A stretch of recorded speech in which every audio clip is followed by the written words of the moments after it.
A nuclear missile can cross the Pacific Ocean in about 30 minutes, but the United States would detect it in less than 10 seconds, which means the moment a launch happens somewhere in the world, a countdown begins.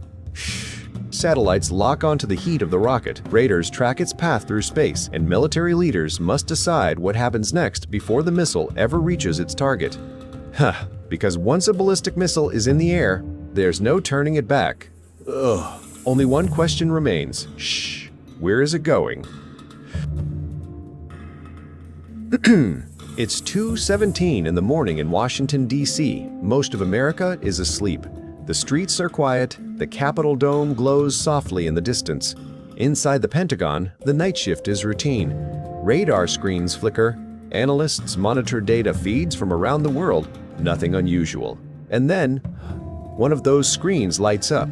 A heat signature, a rocket launch from North Korea. For a moment, the room goes silent, because everyone there understands exactly what that signal could mean. If the trajectory confirms the missile is heading toward the United States, the world has just entered the most dangerous 30 minutes imaginable. But here's the question that almost nobody outside military strategy circles really understands. What would actually happen next? Would America detect the missile? Could the United States stop it? And if North Korea actually attacked the United States homeland, what would America do in response? Tonight, we're walking through the real chain of events, step by step. And the reality is far more intense than most people imagine. The watchers above the Earth. Long before any missile reaches American airspace, the United States is already watching. High above the planet, orbiting silently in space, are some of the most sophisticated military satellites ever built. These satellites are designed for one purpose: detecting missile launches. When a ballistic missile launches, the engine produces an enormous plume of heat, thousands of degrees hot. That heat radiates infrared energy, and infrared is impossible to hide. Within seconds of ignition, American satellites detect it. That signal instantly travels down to United States Strategic Command and Early Warning Centers. This process happens so fast that the detection usually occurs before the missile has even finished its first stage of flight. The system was built during the Cold War when the United States needed to detect Soviet missile launches instantly.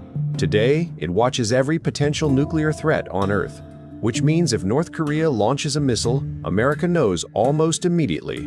But detection is just the beginning, because now the clock starts ticking. The 30-minute countdown. A ballistic missile aimed at the United States takes roughly 30 minutes to reach its target. That means once a launch is detected, the United States government has only half an hour to respond. And during that half hour, an enormous chain of events begins. Massive radar systems activate across the Pacific. Some are stationed in Alaska, some are located in Japan, others are mounted on U.S. Navy ships. These radars begin tracking the missile as it leaves the atmosphere and enters space. The object they're watching is traveling unbelievably fast, more than 15,000 miles per hour. To put that into perspective, a commercial airplane crosses the United States in about 5 hours. A ballistic missile could do it in less than 30 minutes. At this point, military computers calculate something incredibly important: the missile's trajectory, because that trajectory reveals the target. Is it heading toward Hawaii, toward California, toward Alaska, or somewhere else entirely? Once that answer becomes clear, the United States must decide what to do next. America's missile shield. To defend against this exact scenario, the United States built a system known as ground-based mid-course defense. Its purpose is simple in theory: destroy incoming nuclear missiles. When the system confirms that a hostile missile is heading toward the United States, interceptor missiles are launched from bases in Alaska and California. These interceptors race into space to meet the incoming warhead. But here's the wild part: they don't carry explosives. Instead, they rely on pure kinetic impact. The interceptor simply collides with the warhead at incredible speed. Imagine firing a bullet to hit another bullet. In outer space, at thousands of miles per hour, that's what the system attempts to do. It's one of the most technologically complex military operations ever attempted. If the interception succeeds, the warhead is destroyed in space before it ever reaches Earth. If it fails, everything escalates. What happens next?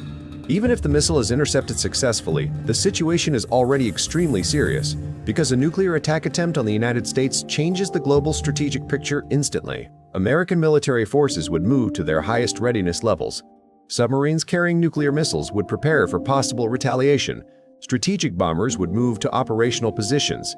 Military bases across the Pacific would activate defensive protocols. The Korean Peninsula would become one of the most heavily monitored regions on Earth. And all of this would happen within minutes. But if a missile actually detonated on US soil, the consequences would be immediate. The United States maintains something known as the nuclear triad.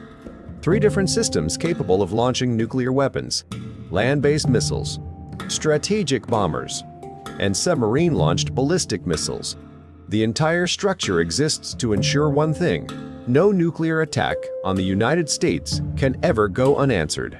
The most powerful weapons on Earth.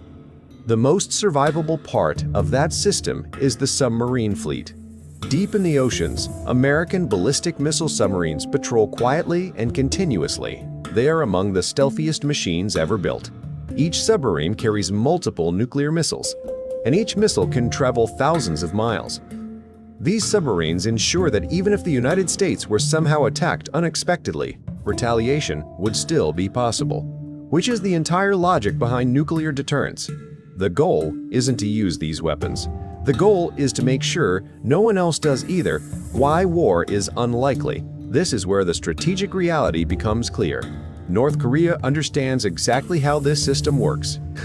Their leadership knows that launching a nuclear attack on the United States would trigger overwhelming retaliation. Military analysts across the world agree on this point.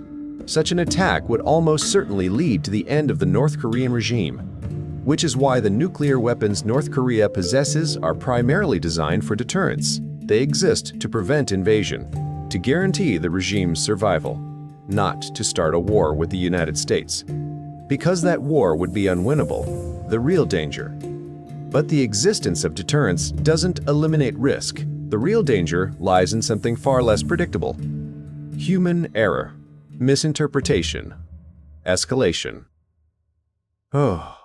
History is full of close calls where misunderstandings nearly triggered nuclear crises, false alarms, radar errors, political miscalculations. In a world where nuclear weapons exist, the margin for error is incredibly small.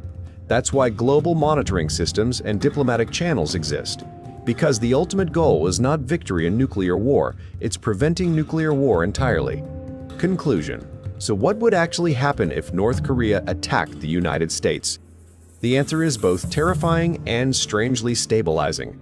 The terrifying part is the sheer speed and destructive power of modern nuclear weapons. Missiles that cross oceans in minutes, warheads capable of destroying entire cities, systems built to retaliate instantly. But the stabilizing part is something equally powerful. Every major nuclear power understands the consequences. And that shared understanding has created a fragile balance. A balance where the cost of war is so high that no one wants to cross that line. For now, that balance is holding. The question is how long it can last. If you enjoy breaking down complex global issues like this, without the hype and without the noise, this channel dives into the deeper systems shaping geopolitics and technology.